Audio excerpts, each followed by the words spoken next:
Good morning, everyone. First of all, I want to say thank you for you all being here, and it's great to see you all here. Let me introduce myself. My name is Novitra Ariza, and I'm one of the students from Moscow University that received a scholarships program. I'm here going to talk about scholarship abroad, and I think this topic is very important for you to improve your abilities.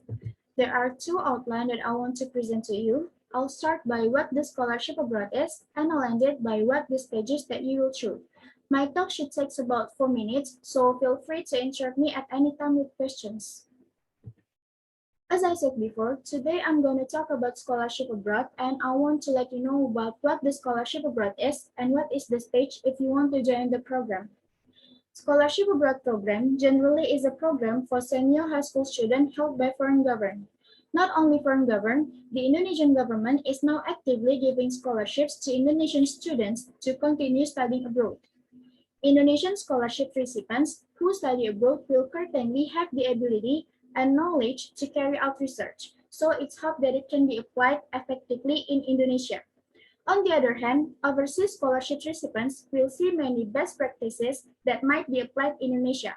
For example, how foreign universities are innovating in teaching systems, technology information systems, and infrastructure, as well as in developing networking with global business. And there are two types of scholarships abroad, full scholarships and partial scholarships.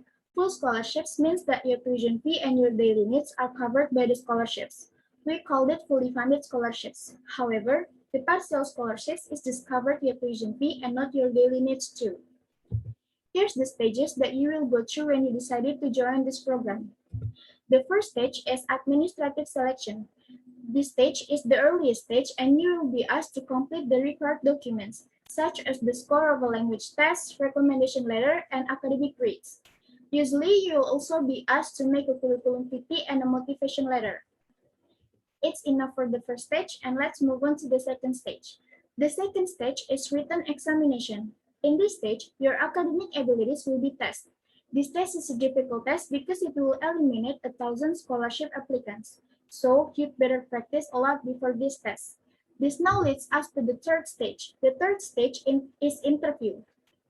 The interview is very important because it is the determinant. So, show your good personality so that you can be accepted. So that's the three stages that you will be through.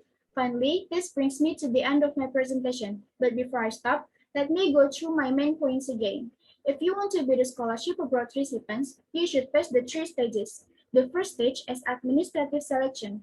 If you pass the selection, you will face the second stage, written examination.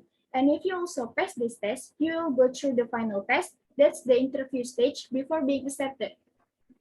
All the three stages are important. But if I can choose which stage is more important, I choose the first stage. Why? Because administrative selection is the first stage that will bring you to the next stage. If you cannot pass this stage, of course you fail and cannot go to the next stage. But in conclusion, you have to try so hard to pass all the stages no matter what stage is more important. Because the harder you work for something, the greater you will feel when you achieve it. That's all, everything I wanted to say, and thank you for your attention. And now I'll try to answer any questions you may have. Are there any questions?